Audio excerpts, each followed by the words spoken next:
Alright, so this is the first of potentially many GrindWorks podcasts. I'm Andrew Vargason, AV, whatever you want to call me, I don't really care. And this is James.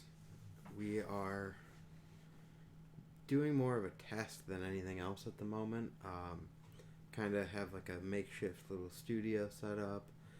Have a list going of things that we definitely need to improve for future podcasts. Maybe not the immediate next one, but some to come. And I think we'll be pretty good here. I guess the first order of business, other than introducing yourself, is to figure out how many zeros we need. Because we could do podcast 1, but then like your numbering format changes. Yeah. And my thought is 001. But we could do like 000000001 and really annoy everyone. I just don't think it's necessary. Yeah, no, I would not do that. It's going to be more headache for you. The joke will be funny for like the first 3. Yeah. Yeah, but then I have to count how many zeros I typed. Yeah. But no, the reality is, I mean, if you're running up on 999 podcasts that you've done, that's a lot of podcasts. I don't think I'm up for that many podcasts. Yeah, I mean, at that point, you could just be like 1K, 1. I mean, I know that's not how it's supposed to. But... Yeah. No, I know what you mean, though. Yeah. But, I don't think it's an issue. No. So, anyway, introduce yourself. I'm James Yusczyk. Crashing here in this room currently. Yeah, James is living out of my studio at the moment. Or office. Or guest room. I guess it's all of the above. Yeah. But he's been living here with me kind of on and off. He travels for work. Thanks to yourself. Well, we don't need to do any of that. Okay. But no, he's right. So he started working at the company that I work for a couple of months ago. Travels for work, crashes here in the meantime till he gets a place of residence full time. I also live here because this is my apartment, but not in this room. No, don't let him lie to you. We cuddle. More than he cuddles with his wife. Maybe. So, anyway, just trying to figure this out, trying to figure out what we want to do with this podcast. My initial thoughts are to do like local rider interviews, product spotlights if we have anything like that. Really anything. There's no goal in mind at the moment, which is kind of nice. I kind of missed my moment for the product spotlight. I was looking for something. Well, I mean, I've got a pile of them behind me. I moved them on purpose. Yeah, you might know, obviously, the top of this podcast is branded as GrindWorks. So this is at GrindWorks_BMX on Instagram, Twitter. I believe that's the only ones where it's underscore. Oh, and Snapchat. Then it's GrindWorks BMX on Facebook, YouTube, and Mixer. Oh, yeah. So watch us be bad at video games. You can watch us be bad at video games. I might start doing some of these live. Right now, I don't really have a great setup for doing that. I'll probably try at some point, see how that goes. But as of right now, I don't plan on doing that. So we'll see. Maybe YouTube Live. That seems to be where everyone likes everything. Yeah. I don't know if we can use underscore on SoundCloud or not, if I decide to put this on SoundCloud. I mean, I know you were going for, like, the podcast SoundCloud aspect, but I just pictured you in full, like, SoundCloud rapper gear. I mean, we could start doing the podcast with rainbow teeth, but I'd prefer not.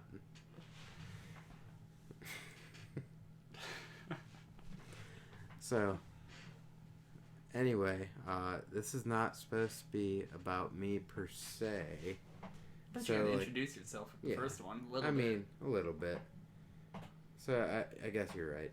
So, I did mention that I, among my other friends, run GrindWorks BMX. Small company based out of where I'm from, Binghamton, New York, and where I'm living, which is right outside of Pittsburgh, PA. So we've got, a little bit of area covered. We're about 5.5 hours apart in a straight, single shot, 300 miles or so. We make pegs. We have some t-shirts for sale occasionally. We once upon a time had a couple of hats for sale. Stickers, pins, wax, bunch of stuff. Again, I'll hit the socials at the end of this. I'll put up a little screen for you. Well, they were at the beginning too. Just rewind. And I already told you what they were too, so we're all good. Yeah, that's how we met each other pretty well. No, we met at what was it, Legends of Binghamton Jam? Yeah. So, but like at how HCS skate park. Yeah, which Derek's badass. I don't know if you want swearing on this. I don't care. Name drops too. Yeah. Let's just name drop everyone we know. Could be really fun and really, really awkward for anyone to listen to. But I mean, what was it? When I moved back up from Florida, 2.5 years ago now? I think so. Because I knew you before you moved away. Yeah, we knew each other, like, it was kind of like, we'd run into each other, we'd have a conversation or whatever, but it wasn't like, let's, hit each other. Well, I mean, if we were in the same area, which was very rarely, Yep. But I came back up, and I think I just wanted to order pegs from you guys.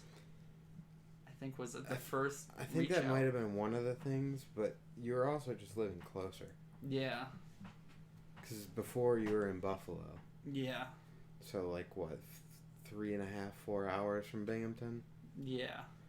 And then you were living about an hour and a half away. So that right there.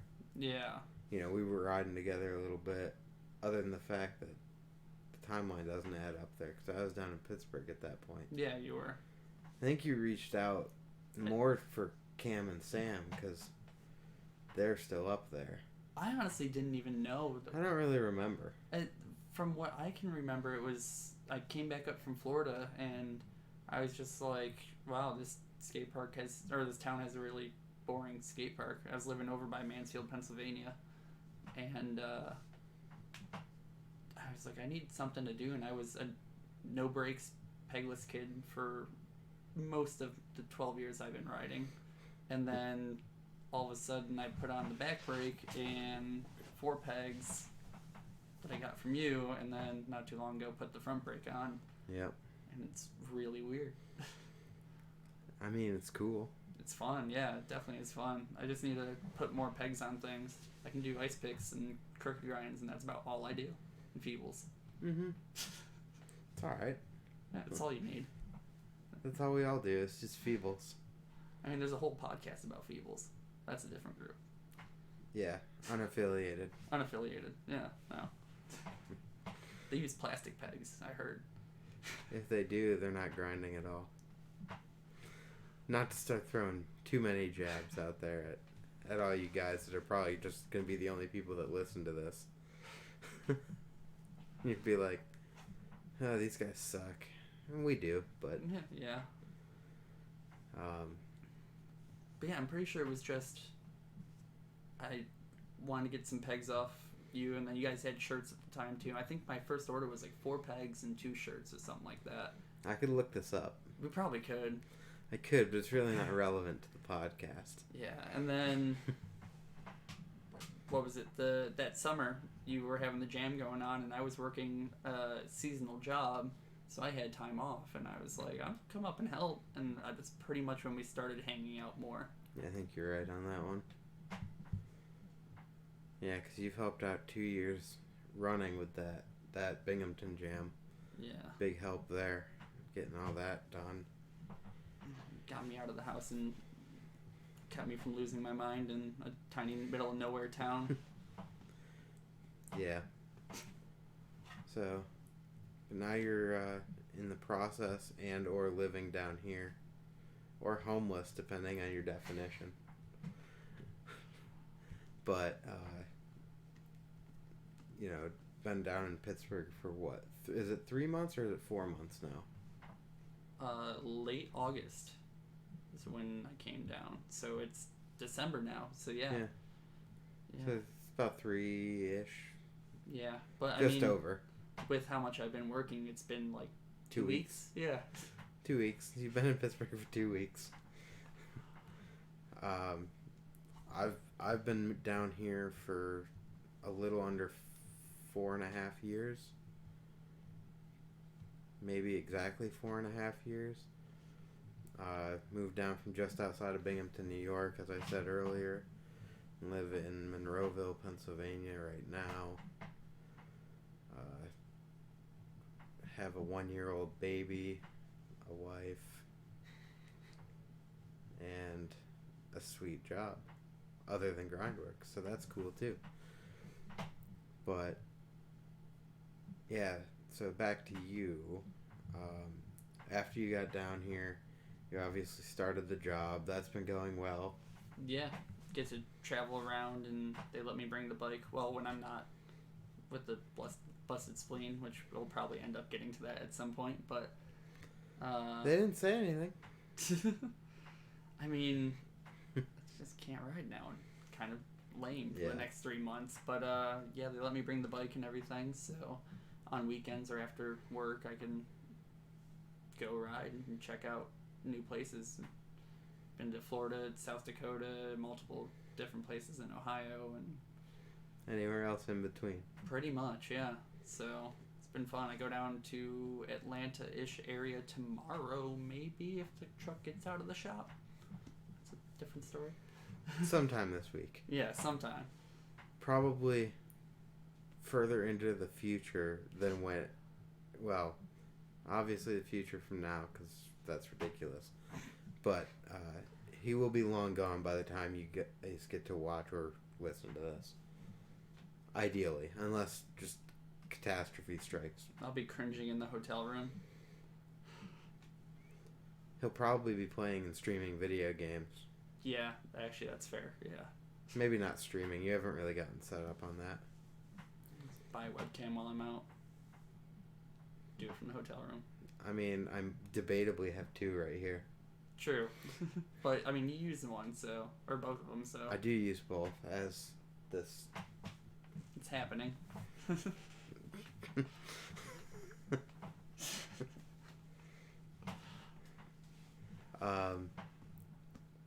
Yeah, so... Traveling all over the place, getting to bring the bike, that's all cool. What do you think of the Pittsburgh scene so far? I mean, it's really hard to argue with first of all, the amount of skate parks that are like top tier, like real good parks. You got Boyce Imperial, Wheel Mill if you're into the dirt jumping thing. If you can call it dirt jumps. I was going to say, I mean, you kind of have to name drop them because I'm wearing their shirt too. Yeah.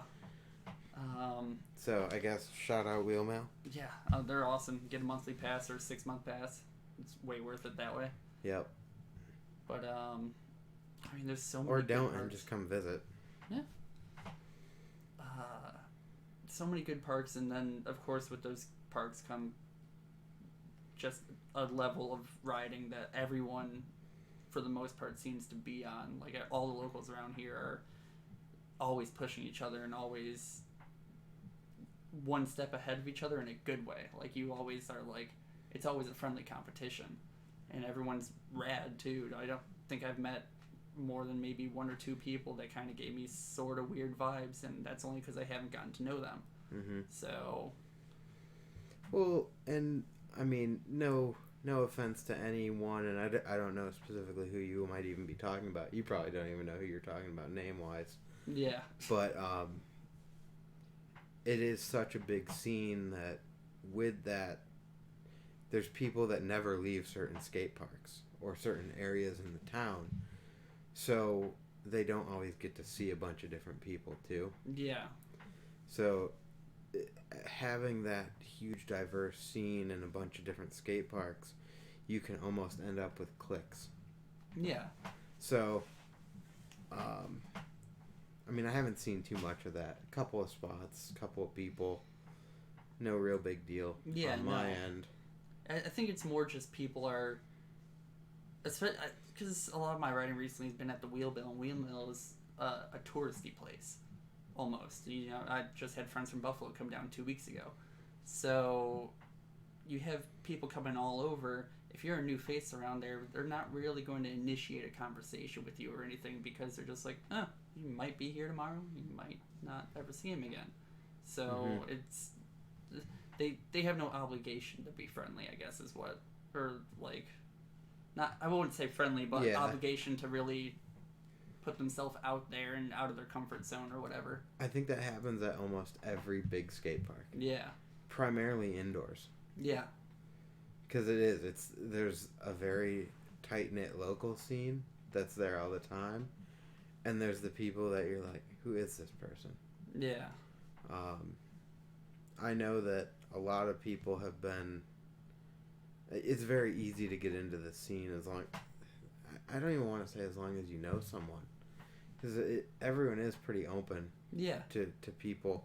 I think that being a touristy park helps in that regard, that you know, you're used to seeing people. It's not like, who's this clown showing up at our park? Yeah, and like last time I was there too, there was this kind of older guy who was he was on a BMX bike, and he said he was from like the State College area or something like that. I had no clue who the dude was at all, and like he just came up to me and we started a conversation. We stood outside talking for a half hour, and if not longer than that. And it's like you do have that, like, everyone's just open and everything like that too. It's, I don't want to make it seem like... Yeah, I don't think you are. Okay. I know what you're getting at, and it's weird because there's probably someone that may or may not watch this that might be like, he's totally talking about me. And maybe it's probably you. I don't know if any the names shoe around fits, here. wear it. I don't know any names around here. I've been making memes with people's faces. I don't even know their names. Yeah. I mean, maybe. Yeah, so you mentioned you had a spleen issue. What's up with that? Well, I'll just kind of quote you. Don't ride other people's bikes, number one. Number two, take more than like 4 runs on something that's completely different to you. I was on a 24-inch dirt jumper that my friend brought from Buffalo, and I was doing great, having fun time, because I don't know, they look fun. I thought maybe one day I might want to get one. And then I cased the second hip in the big jump line at the Wheel Mill and just got bucked, and my like shoulder landed on the up ramp for like that step up wall ride thing. So I like flew past the landing, pretty much past all the concrete. Yeah, that's pretty impressive. There's a lot of distance to cover there. And yeah, I just landed on my side, and everything rocked, and not like I got punched in the gut, and it was like kind of like a wobbly, sick feeling. It felt like everything in my stomach just got stabbed from like 18 different directions. And I mean, I've lacerated my spleen in the past 6 years ago, almost on the tee actually. But yeah, what was it? Just like a couple of days apart? Yeah, pretty much. Which that sucks too. But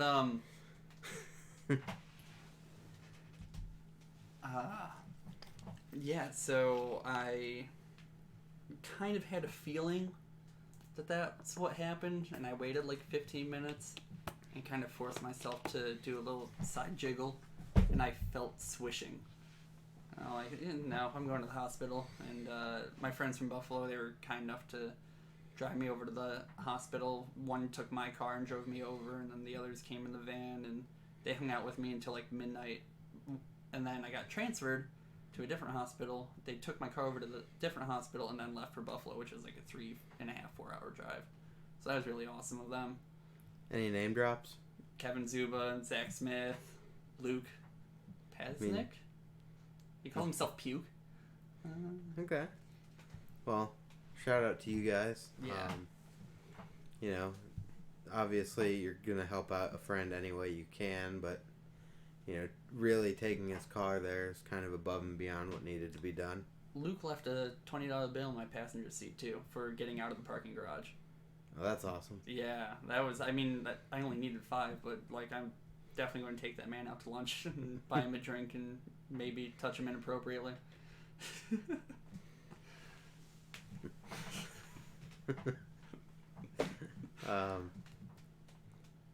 So, last time you're going to do that?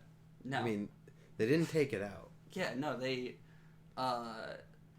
took this long tube that came in a wrapper, probably about 4 feet long, and it was bent over. I don't know if it went all the way back, but it was a pretty long tube, and they went into my groin, numbed me, but I was awake, went into my groin, fished it up an artery up to my splenic, I don't know, the artery there, and dropped 2 little plugs to keep separate the artery that burst had started to heal around a vein, and they noticed it 3 days later. So the issue there is if the wall breaks in between the two, then you're going to flood your vein, it's going to explode, and by the time you know something's wrong, it's too late, is how they described it to me. So they're like, we're going to put this in there and just hope that it doesn't burst. It's like 2 plugs, which I don't really know how that helps at all, but it helps. Medical hope is kind of a funny term, but they did call it experimental. Yeah, they did. They actually offered it to me right off the bat. They're like, we have this experimental thing, you can be part of a study and everything. And I'm like, well, in my particular instance, will it help me at all? And the guy flat out told me no. And I'm like, okay, then no. Yeah. And then it ended up needing it. And like, what the hell is that guy talking about? You can see my own screen better than I can. Am I centered on this, or did I move the camera? You're good. Okay. Cool. Well, I mean, that's good that you're on the mend. They said 3 to 6 months or whatever, no riding. Pretty strict about it, so I was out yesterday with some friends, and it felt weird having someone staying at my house that also rides and being out riding without them. But, you know, it is what it is. Like, you know, there's never any hard feelings in a situation like that, because there can't be. Yeah. We've all been there. Everyone's going to get broke off at some point. Like, especially if you're trying to... I mean, I was just goofing around. Don't get complacent and whatnot, because that's when you're going to get bucked. That's how it happened to me last time, too. I'm not a dirt jumper, but got complacent with my no-handers, which is almost why I don't do them anymore, and took a handlebar up underneath the rib cage. So, you always got to be on your game, but obviously that's not going to be the case, so you're going to take it. It's going to happen. You just got to let it heal and keep going. Yep.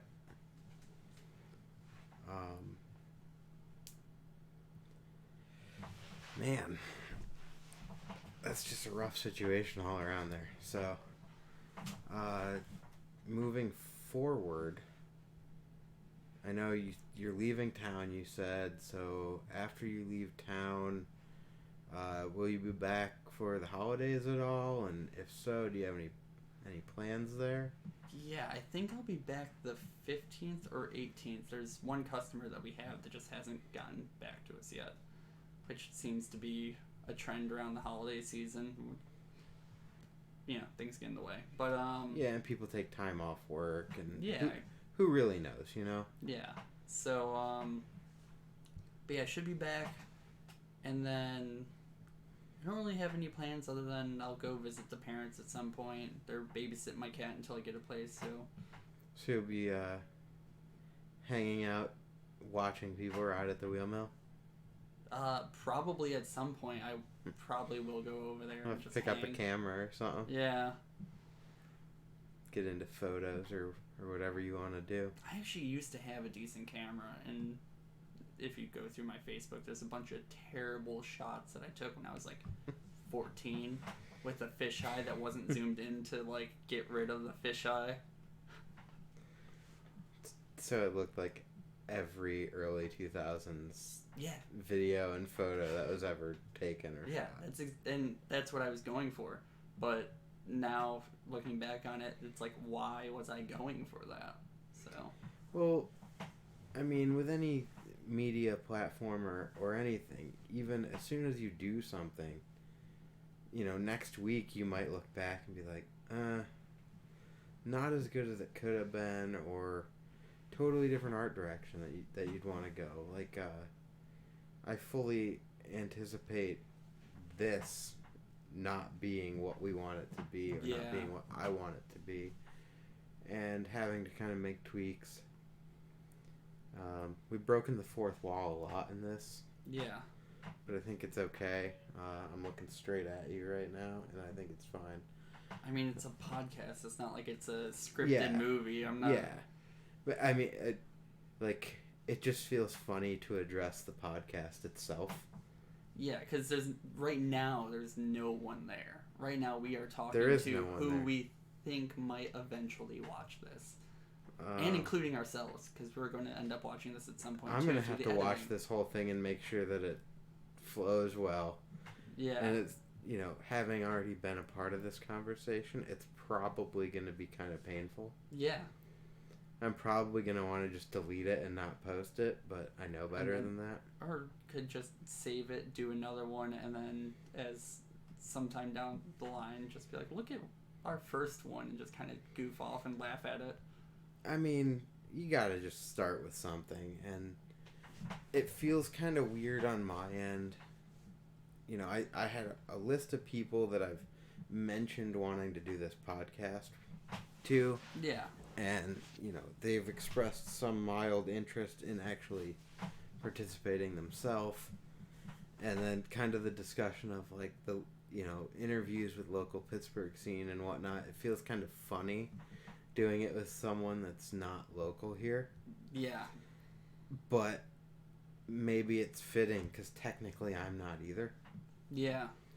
Yeah, that does make sense, and I almost feel like that it kind of gives at least the actual Pittsburgh scene a different perspective. Because, I mean, they grew up with these parks and everything. I've actually heard a couple people be like, oh, the parks around here are so lame, blah, blah, blah, and I'm like, have you ever traveled or lived anywhere else? Have you ever been to Corning, New York? Yeah. That place has a phenomenal pyramid and quarters. And by quarters, that's your transition right there. Quarters, I mean like a 50-degree bank with nothing at the bottom of it. And there's like a 6-inch deck. Yeah. You can overstall the banks that are called quarters. Yeah. It's very confusing. And a four-sided pyramid of doom. And then there's 2 awesome flat ledges that someone put coping on that kind of ruin those awesome flat ledges. And then there's those 2, like, I mean, they're better for, like, skateboard stalls and everything. Yeah, but they're 2 random quarter pipes. They're actual quarter pipes. Like, they're actual, but they're, like, 2.5 feet tall with, like, a 9-inch radius. Or 9-foot radius. And it's just like... Yeah, they're extremely mellow. I don't know if you ever rode that park when they had some prefab ramps down there. So Corning had a separate park over at the old police station, or at the current police station maybe, But there's an ice I rink remember there. that. Yeah, yeah. And then there's a park right next to it. I've heard stories. I've never ridden it. I think I've seen So one video. when that park was getting torn down, they moved the remaining ramps over to the little ghetto. You know where they are now? Park. They all fell apart. No, they're actually. Are they still around? They're still around. They're sitting in one of the police, or it's some city official parking lot, basically behind a barbed wire fence. Man, they were just like haggard flipped up the last time I rode them. They were scary. Yeah, I forget who told me that. I think it was like Mike or something like that. But some kid who grew up in the area. I think he moved closer to where Sam is in Elmira. Yeah. But yeah, he told me that, and I rolled over and I saw them, and yeah, they're just kind of folded on top of each other, like they look like they were trying to load them into a trailer. Cool. Well, I highly doubt they'll ever get resurfaced and put back there. Yeah, no. But yeah, if you're ever complaining about your local park, go check out Corning someday. And then there's one in Elmira, like 10-15 minutes down the road. It's really not much better. It's a lot better, but it's really bad. Here, I'm gonna actually look up what the street address for this Corning Park is, and then tell these people where to look on Street View. It's just like, it's that bad. If I knew what we were talking about here, I could have pulled it up and just overlaid it. I could still technically do it for the YouTube video. So it's right off of East Market Street by the Rite Aid. What's the other one? Conhockton Street. So look near, actually here, Canisteo. What's the park name? It just says Corning Skate Park. The actual park name is Denison Park. Yeah, Denison Park, Corning, New York. There we go. Best skate park you'll ever ride. Totally. There is a weird little, like, 4-foot DIY flat rail that cuts across a grass gap. Although, if you go to, there's a bike shop right near there. I don't know if you've been there recently, but they have mid-school gold there. Like, old Sun wheels, 44-tooth sprockets from every brand you can think of. Nice. Like, new old stock FBM parts. Like, they have just... Kevin Zuba went there, and he's got a BMX museum pretty much in his backyard, and he spent a lot. He got a lot. We both had backpacks, and they were both full with stuff for him. There's a bike shop in New Milford, Pennsylvania as well, and that's out closer to Binghamton, but I've been in there a couple of times, and they've got, like, an original AOD up for sale, and, like, that thing's cool and all, but they still want full original market value for it. Oh, yeah, that's and weird. You're like, the right person might still buy it, but for the average collector, they're not moving that thing. No. They're gonna hold on to it forever. Yeah. It's kind of a bummer, but I've picked up some awesome deals there at the same time. We stopped in there one day. We were on our way back, maybe from Bethlehem Skate Plaza. Okay, yeah. And we just stopped in, kind of just whatever. And the dude had just taken in a Sunday on a trade for a mountain bike. This dude wanted a mountain bike, traded in his Sunday custom Ian Schwartz frame with a bunch of other stuff on it. And they're like, if we don't have to clean this up and replace the spoke in the wheel that's missing and whatever, we'll let it go. I don't remember what we paid for that thing, but I think it was in the order of like $170. It's crazy. with Odyssey cassette and all that type of stuff on it. So that was like, my buddy was riding a complete cult at that point, and we're like, look it, man, if you don't buy this, we're going to, and we're going to part it out, and like, it's totally worth the pickup. Yeah. And he did end up buying it, and he's like, I spend money every time I'm with you guys. Shout out to Rob Pinkerton on that one. He'll remember exactly what I'm talking about. Man, it's so weird to me that bike shops like that, like I understand BMX for most places is such a small subculture, especially in like the kind of area that you were talking about, or like in Corning. Mm-hmm. It's such a small subculture that it's almost not worth learning about for a bike shop. Like, oh, you guys want this? Okay. But when it evolves too quickly. Yeah. You know, by the time a bike shop catches wind of and orders in the newest custom limited colorway, everyone's either already ordered it on Dan's or Albies or Empire or whatever their favorite mail order is other than that. I guess I should name drop Ace BMX too, since they're from Binghamton. Oh yeah, I forgot that even existed. I think most people do. But they do exist. They, in fact, have a regular brick and mortar shop still, too. Yeah. But by the time they get that stuff in, everyone's already ordered it. And then, you know, the companies are already on their next... They've already placed the orders for the next limited colorway. Yeah. So by the time it even lands at the shop's door, it's already old news. Yeah. And, you know, certain companies' product sells either way. Other companies just, you get stuck with it. Yeah. So, you know, it's really difficult for the shops to pick up those trends, and they don't want to. Yeah, because there's no real money in it. I mean, like you said, everyone's ordering online or knows somebody who works for a distro or this or that or whatever. And really the only people that you're bringing in the door with that limited colorway is the 8-year-old kid who just got into it because he saw some YouTuber and his soccer mom pulls up in the minivan and is just like, oh, my son wants this because this guy rides it and blah, blah, blah. And that's all they're selling it to. Is like, you get like, what, 3-4 of those a month? So... Depending on what the thing is, yeah. But you also run into the situation where, like, you're not even replacing stuff because it needs to be replaced. You're replacing stuff because the next colorway came out. Yeah, and then it just has overstock, which floods the market with those kids selling it on Craigslist and everything, and then there's no point to have the bike shop anymore. Well, it also does another thing for the product life cycle.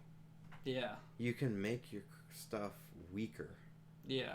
Or, you know, if it's never going to be on a bike for more than 6 months because the next color is going to come out and you know people are going to buy it and change it out anyway, then your stuff doesn't have to be built to last 2 years. And, I mean, that's also crazy to me, too, because I know people who are, like, just as skilled riders as we, if not better than we are, and they change their frames out every 6 months just because there might not even be a crack or anything like that. And it almost blows my mind because you've been in this for how many years? You understand. My bike's like 4 years old now. Mm-hmm. Everything on it, besides the pedals, 4 years old now. So, like, I just don't understand where... I do a little bit. I mean, I have a whole bike sitting behind me with every single part on it, and that's not my current bike. Yeah. But everything on that bike has been trashed. Yeah. You know, there's salvageable parts, but you're in that case, like, why inherit all the problems this bike had? Yeah. So I took a new build, and then I've got parts to throw on it if something else breaks or whatever. So, I mean, there's value in replacing parts ahead of time. Well, I can understand that, but the people I'm thinking about, they're doing frames, just straight frame. They'll keep all the other parts, and it's just like frame every 6 months, and it's like, why? What are you doing to that bike to possibly need to replace your frame every 6 months? Well, I know one person is our buddy Tyler. And he's always, anytime something starts to get dented or anything, it just sketches him out. Yeah. So he'll replace his frame just because he dented it. Whereas in my world, I'm like, sick, let's dent it more. Yeah, let's bash it on everything. It's already got a sweet dent there. Now I got to figure out how to land in that dent and use that dent. Yeah, do like a little soap shoe grind with the dent. Yeah. But, he's always on that mentality that just be ahead of the curve. Yeah. You don't want to get broke off from something stupid like that. I can understand with dents. I guess I don't do enough street stuff. But he also, like, on the frame I think he just got a new one, I'm pretty sure. But the frame he was riding was cracking around the seat post. It's just kind of a poorly designed junction. As soon as you start tightening it, it propagates cracks around it. Okay. Which will eventually lead into the chain or the seat stay welds. So there's a light concern there, but that's not like the crack hadn't propagated. It was coming around, but it wasn't in the seat stay. But I've also been in the situation where when your bike's not comfortable anymore. Yeah. And if you're not having it, then nothing you do feels good. Yeah. And you can just get super burned out and bummed on everything. Yeah, I can see that. I guess I just don't do enough street stuff, or haven't in the past at least, until semi-recently. I still feel like I'm not good. I just feel like I don't do enough to quite wrap my head around it yet. I'm usually a jump boy. I'm usually just trying to gap stuff or whatever, do tabletops and turn downs. So I can see where for me it's I barely ever dent my frame. I think the only dents I have in my frame are on the chainstay from doing feebles. Probably.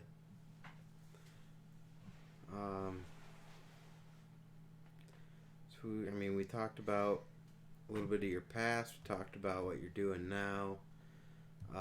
Talked about kind of the next month or so. What are your long-term plans? I guess riding and otherwise. Anything you're trying to do specifically? Any projects you're working on? Stuff like that? I'm probably going to push riding off until spring just to be safe.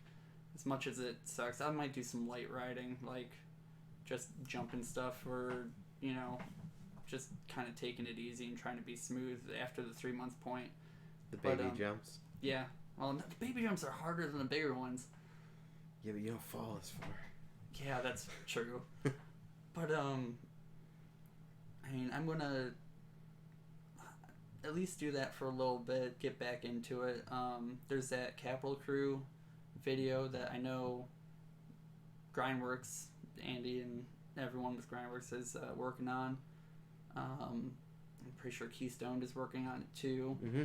I think we all talked about isn't there another crew from Pittsburgh doing it? Yeah. There's a couple of, I know BMX as fuck signed up for it. Keystone signed up for it. We are signed up for it, and there were some other people talking about it, but I haven't seen them added to any of the lists. Any of the listings. So okay. I don't know if they're still planning on it. Well, I know we talked about some plans with that, just loose ideas, maybe friend sections in each other's thing, just to, if one of us were to win, then we all kind of some way. Yeah, little bit are it's part all of the it. Pittsburgh scene. Yeah, it's all Pittsburgh stuff. You got to show that we all. It's not like we're rivals or anything like that. But we totally are. Totally. When it comes down to it. The back room at the wheel mill is like a Royal Rumble pit. Yeah. Usually with 3 people in there vaping. What? That doesn't happen. But, that's coming up. I know you want to do a DVD. And we were talking about doing a weird DVD with Kevin. Get some I've weird talked tricks to in Kevin. there. Yeah, so have I. Do some weird freestyle tricks. I mean, that's really all I have planned when it comes to riding. We'll see how the healing goes, because I want to, if I'm doing something for an actual video part for once, I want to go hard. Mm-hmm. But can I? Is the question. So I think you're going to be slow for probably the next year, realistically. yeah. That video project, the deadline is like, I know they're doing the jam somewhere around 4/20 of 2020. Of course. So there's lots of 20s in there. But that should be when the jam is down in St. Louis, and also the video premiere party and all the crews doing their thing. So that should be a really good time. If you have a crew and you haven't signed up for that, I can put some links up or whatever, but it's Capital Crew. If you search that on Instagram, their page will come up. They should have the link in their profile there. So they're also, I know they're planning right now their next street jam for April of 2019, which will be their third jam, Capital U 3. So there's that. But anyway, where I was going with that is that video doesn't have to be done till April of 2020. Yeah. So as long as we're, 90, 95% of the way with all the overall editing and stuff to add clips for one person and finish out a part, it's not really that big of a deal. Yeah. Yeah, I'm just hoping I, can manage to not get broke off again before that happens. Mm-hmm. But, besides that, it's just, I plan on just working, traveling with the bike as much as I can. If I know it's going to be a longer trip where I have a couple weekends off, I might try to do some stuff with YouTube or something like that. I'm not really sure. I don't like the talking straight to the camera. When you're looking back through this, it's probably been like 4 times. Mm-hmm. So, I think it's just going to be more of like, all right, I'm here on this trip. Here's stuff that I do. Yeah. So, might try to do some of that again once I get healed up. But it's about really all. I know I've made some very direct to the camera. Probably a lot more than you have during this. But it's also because we are trying to start a podcast here. Yeah. I'm sure you'll be a more than one-time guest on this since you are currently crashing here. Yeah. On and off. Maybe we'll do another, episode 2, or maybe I'll get really super motivated on this and get a couple people in here before you're even back. Yeah. From your trip, but I'm sure we'll touch base again after that, and you get another doctor's appointment in, and you'll have a little bit more insight into what your real healing path is going to look like too. Yeah. Yeah, I did this back when I was 17. It wasn't as bad. I didn't have to have a procedure. They just kind of watched me for 4 days. And, they just, same kind of thing, 15-pound weight restriction for, back then it was 6 weeks. This time it's only 2 weeks, so that's kind of weird to me. Heal time was, again, it was 10 weeks. So almost 3 months. It's going to be the same. I'm going to be sore and tight. I'll probably feel decent enough to ride after the second month. Mm-hmm. But I'm not going to, because I'm smarter than that now. Maybe. Maybe. You gonna live in my apartment forever? No. Tyler, the guy we were talking about, he just got himself a place. So I'll be renting off of him. And I'm going to try to talk him into making a backyard ramp and try to get a setup like this kind of going down in the game room. maybe I'll start doing some stuff. Yeah, formal studio. Yeah. Instead of ghetto studio. Yeah, I mean, it really wouldn't be ghetto studio if I wasn't living in here. That's debatable. It really depends if I want to permanently fix things down and correct the lighting issues that there'll probably be like a couple of comments about, and I'm going to take a guess that some of our audio isn't going to be perfect. I've adjusted myself a couple of times, gotten close to the mic, further away. I haven't been doing any of that. I know, you're keeping your distance, so you might be quieter than me. I don't know. I mean, we did a couple of test runs on this, and it sounded pretty good. Yeah, I was sounding a little louder in those ones, but I mean... I'm speaking up now and trying to be less mumbly. Yeah. But it's only working a little bit. But, yeah, I don't know. I'm hoping to do some stuff, have my life together. For once. Actually have a bed. Having a bed. Something that most people are like, yeah, I have. No, never. Couches for life. Never had a bed. It's like, it almost seems preposterous that you've never had a bed. I don't know what to say.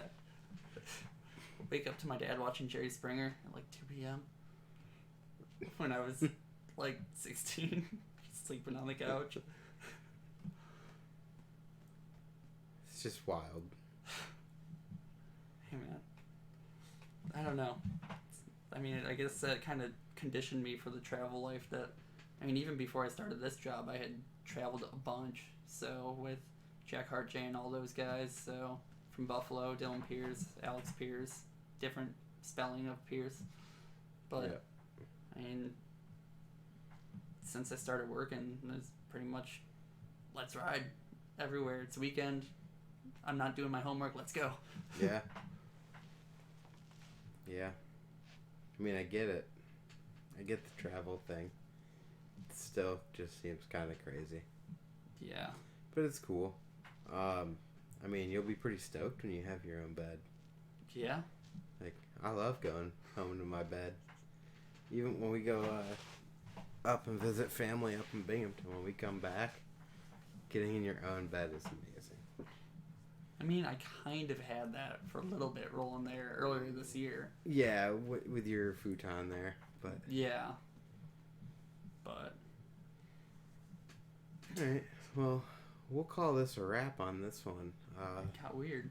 I don't know how long we've even been filming for. Watch, we never hit record. That'd be amazing if we never started recording. I'd love it if we never started recording. No, we've been recording for about 53 minutes right now. Oh, we said an hour, so yeah, that's kind of perfect. Yeah, it doesn't really feel like it's been an hour, but we've talked about a lot of things. You know, some things have been kind of floating around, not being addressed. And maybe we won't address them. No. So, thanks for tuning in. Check out GrindWorks _BMX on Instagram, Twitter, Snapchat, GrindWorks BMX on Facebook, Mixer, and YouTube. Then also check out at James Yusczyk. Yeah. YUSCZYK. No, I was going to say just punch the keyboard. There's a lot of consonants, not many vowels. It doesn't make any sense. Yeah. And then, I mean, I wouldn't recommend it, but you could follow my personal Instagram as well, which is at Andrew _Vargason. If you like pictures of my face in weird manners, or pictures of children, which is just creepy, you weirdo, you can check that out too. Do we trust telling them about Face Tyler? I mean, if you want to look at our friend Tyler's face, in natural form and unnatural form, sure, check out @FaceTyler. But, yeah, I don't have anything else to plug on my end at the moment. And, I mean, you shouted out all your homies earlier, so... Yeah. Kevin's at MISC. Kevin.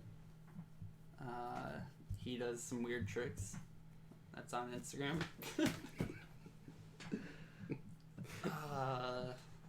Yeah. I don't think anyone else has an Instagram. Actually, Puke has one. Puke Lasnik. PUKE_LASKI or NIK. And yeah, that's it, because Zach doesn't have an Instagram. He doesn't exist. Is he even real? No. He's just a figment of my imagination. All that blood loss. I don't know. Hallucinations. Alright, well, thanks for tuning in to episode 1. Feel free to give us some comments on how many zeros we should have. Our lighting situation, because I know it's not terrible, but James has an awful bright white situation going on, and if we didn't put that air mattress up behind him to look like a real wall,